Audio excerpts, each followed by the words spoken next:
අමාරුවෙන් පෑඩ්ස් පාවිච්චි කරන කෙනෙක්ද? ඔසප් වීමේ අක්‍රමවත් බව, පෑඩ් දිගු කාලීන භාවිතයේ අතුරු ප්‍රතිඵල, ටැම්පූන් හෝ සිලිකන් කප්ස් භාවිතය පිළිබඳ අපි චුට්ටක් කතා කරමුද? සිලිකන් කප්ස් කියලා කිව්වේ menstrual cups වලට. හරි. මං හිතනවා ඔයගොල්ලන් මේ කියපු දේවල් අහලා ඇති කියලා. අපි ඉස්සරහම කතා කරමු ඔසප් බව අක්‍රමවත් වීමට හේතු මොනවද කියලා. සාමාන්‍යයෙන් ඔසප් චක්‍රයේ දින 21-35 අතර වෙන්න ඕන වුණාට ඊට වඩා වෙනස් වෙලා රුධිර වහනය අඩු හෝ වැඩිවීම මාස කිහිපයක් නොවීම අක්‍රමවත් භවයේ සලකුණු කියලා ඔයා දැනගෙන හිටියද? ඉතින් ඔයාට මේ විදිහට නම් වෙන්නේ ඒක හෝමෝන අසමතුලිතතාවය, පීකෝස් තයිරෝයිඩ් ඔය වගේ ගැටලු හින්දා වෙන්න පුළුවන්.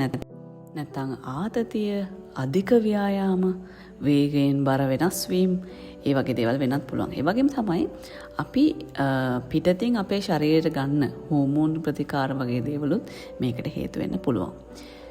අනිත් එක තමයි ගර්භාෂ ෆයිබ්‍රොයිඩ්, එන්ඩෝමෙට්‍රියෝසිස් කියලාත් මේකට කියනවා. ඉතින් මේ වගේ දේවල් වලදී වෛද්‍ය උපදෙස් ගැනීම අත්‍යවශ්‍යයි. ඉතින් මම වෛද්‍යවරයෙක් නෙමෙයි. නමුත් මම සාමාන්‍යයෙන් මේ ගැන හොයලා බලලා දැනගත්ත දේවල් තමයි ඔයාලට මේ කියන්නේ. ඉතින් මේ දේවල් වලට අනිවාර්යයෙන්ම වෛද්‍ය උපදෙස් ගන්න ඕනේ. වෛද්‍ය උපදෙස් මගින් තමයි ඔයාලට ඒකට හරියට විසඳුමක් ලබා ගන්න පුළුවන්.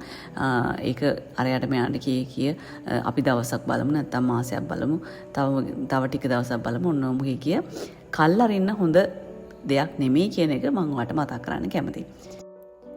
ඉතින් අපි දැන් මේ කතාව වෙනස් පැත්තකට හරවගමු. පොඩ්ඩක් ඔයා කල්පනා කරන්න අපි ඇයි ඔසප් සනීප ආරක්ෂක විකල්ප වලට යන්න ඕනේ? ඇයි ඔයා පෑඩ් වෙනුවට වෙනත් විකල්පයකට යන්න ඕනේ? ඇත්තම කතාව නම් මේ නව ඔසප් සනීප ආරක්ෂක විකල්ප සෞඛ්‍යයට එකඟයි. ඒ වගේම තමයි පරිසර හිතකාමී. අපි බොහෝමයක් දෙනෙක්ගේ එදිනදා ජීවිත සරල වුණාට ඊටාම වැදගත් තීරණ, සමහර වැදගත් තීරණ අපි වැදගත් කාරණාවන් හැටියට ඒ තරම් ගණන් ගැනීමක් කරන්නේ නැහැ නේද? අන්න ඒ වගේ එක කාරණාවක් තමයි ඔසප් සනීප ආරක්ෂාව කියන්නේ. අපි අවුරුදු ගණනාවක් පුරා පුරුදු වෙලා ඉන්නවා පෑඩ්ස් පාවිච්චි කරන්න. නමුත් අද ලෝකේ තවත් සෞඛ්‍ය සම්මත, ආර්ථික හා පරිසර හිතකාමී විකල්ප තියෙනවා. ඉතින් ඇයි අපි මේ දේවල් ගැන සොයා බැලීමක් නොකරන්නේ? ටැම්පූන් සහ menstrual cup, එහෙම නැත්නම් සිලිකන් කප්ස් කියන්නේ මේ මන් දැන් කතා කරන්න යන අලුත්ම විකල්පය. හරි.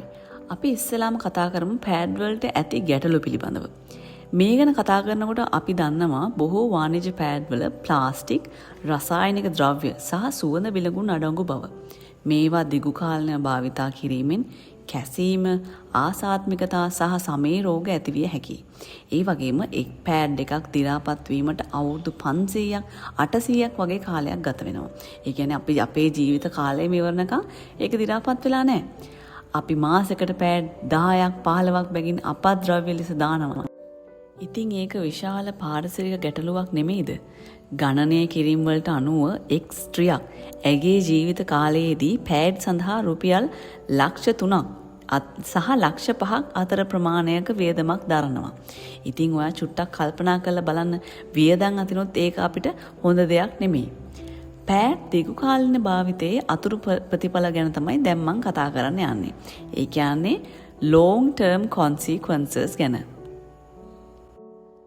සුලභ අතුරු ආබාධ ගැන කතා කරොත් සම කැසීමට ලක්වීම, කුෂ්ඨ, රතු පැහැය, ප්ලාස්ටික්, රසායන සුවඳ ද්‍රව්‍ය නිසා ඇතිවෙන මේ වගේ දේවල් ඔයාලට දැක බලා ගන්න පුළුවන්.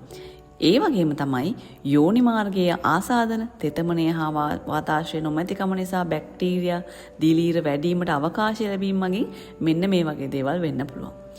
ඊළඟට මම කියන්නම් දුර්ලභ නමුත් බරපතල තත්ත්වයන්. ටොක්සික් ෂොක් සින්ඩ්‍රෝමය TSS කියලා කියනවා. මේක ඇති වෙනවා එකම පෑඩ් එක පැය 8ක් 12ක් හෝ ඊට වඩා පැළඳීමෙන්. මේකෙන් විවිධ බැක්ටීරියා විෂ නිපදවනවා. ඉතින් සමේ වර්ණක වෙනස් වීම ඒවා නිතර ආසාදනයෙන් ලක්වීමෙන් සහ කැසීමෙන් තමයි මේ වගේ දේවල් වෙන්නේ. ඉතින් ගැහැණු ළමයි හැටියට මේ වගේ තත්ත්වයක් කෙනෙක්ට ඇති වුණොත් ඒක හොඳ දෙයක් නෙමෙයි නේද?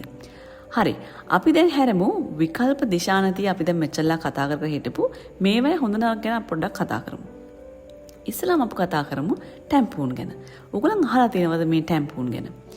මේක නිපදවලා තියෙන්නේ කපු හෝ රේයෝන් වලින් සාදාගත් පෑඩ් වලට හාත්පසින්ම වෙනස් ඒ වගේම ප්‍රමාණයත් කුඩා කුළුණක් වගේ දෙයක්. ඔබට දැන් තිරේ දිස්සෙනවා ඇති මේ මොන වගේ දෙයක්ද කියලා. ඒ යෝනි මාර්ගය තුල තබා ඔසප් රුධිරය අවශෝෂණය කරනවා. පෑඩ්මෙන් පිටතට කාන්දු නොවන නිසා පිහිනීම, ව්‍යායාම, දිවීම වැනි දේ ඔබට පහසුවෙන්ම කරන්න පුළුවන්. ඉතින් menstrual cup එක තමයි දැනට ගොඩාක්ම ලෝකේ ප්‍රචලිත. ඒත් ගොඩක් කීප දෙනෙක් ඉන්නවා ඒක ගැන අහලා නැති සහ අත්හදා බලන්න පොඩ්ඩක් බයක් දක්වන අය ඉන්නවා කියලා මට හිතෙනවා. ඉතින් අතර මේක ටැම්පූන් වලටත් වඩා හොඳ විකල්පයක්. ඒ ශල්‍ය කර්ම සඳහා භාවිත කරන වෛද්‍ය තත්වයේ සිලිකොන් වලින් හදපු කුඩා නම්‍යශීලී කප් එකක්. ඉතින් මේක යෝනි මාර්ගයට ඇතුල් කරන්න පුළුවන් ඔබට අවශ්‍ය ආකාරයට හසුරුවාගෙන. මොකද මේක සිලිකන් කප් එකක්නේ. ඒ මගින් තමයි රුධිරය මේකට එකතු වෙන්නේ. මේකෙදි අවශෝෂණයක් සිද්ධ වෙන්නේ නැහැ. මේකේ රුධිරය එකතු වෙනවා. ඉතින් මේකේ විශේෂත්වය තමයි පැය 8ක් 12ක් දක්වා එය ආරක්ෂිතව අප තුල තබාගත හැකි. ඉතින් ඒක ඉවත් කරාට පස්සේ ඒක හොඳට හොදලා නැවත පාවිච්චි කරන්නත් හැකි. ඒ කියන්නේ මේ වගේ එක කප් එකක් අපිට අවුරුදු 5ක් 10ක් අතර කාලයක් පාවිච්චි කරන්න පුළුවන් කියලා තමයි කියන්නේ. ඉතින් බලන්න පෑඩ් එකක් අපි සමහරවිට අපිට කලබලකාරී අවස්ථාවල් අපිට අවශ්‍ය වුණත් ඒක මාරු කරගන්න බැරි වෙන්න පුළුවන්. ඉතින් මාරු කරනකොටත් විවිධාකාර ගැටලු අපිට ඇති වෙනවා. නමුත් මේ වගේ කප් එකක් පාවිච්චි කරන එකෙන් අපේ සෞඛ්‍යයටත් හොඳයි, අපේ පර්ස් එකටත් හොඳයි. ඒ වගේම තමයි අපේ පිරිසිදුකමටත් ඊටාම හොඳ දෙයක් හැටියට තමයි මම දකින්නේ. ඉතින් අපි තවත් මේකේ වාසි ගැන කතා කරොත් සෞඛ්‍යමය වශයෙන් 100% වෛද්‍ය තත්වයේ සිලිකන් නිසා රසායනික ද්‍රව්‍ය නැහැ. ආසාත්මිකතාව ඇති වෙන්නේ නැහැ. අපිම කරගන්න දෙයක් ඇරෙන්න සිලිකන් කප් එකේ එහෙම ආසාත්මිකතාව ඇති වෙන්නේ නැහැ කියලා තමයි මේ කියන්නේ. ඉතින් ආර්ථික වශයෙන් කතා කරොත් එක් වතාවක් මිලදීගත් කප් එකක් අපි හිතමු මේ කප් එකක් රුපියල් 1000ක් 3000ක් අතර ගාණක් වෙනවා කියලා. වසර ගණනාවක් අපිට පාවිච්චි කළ හැකියි.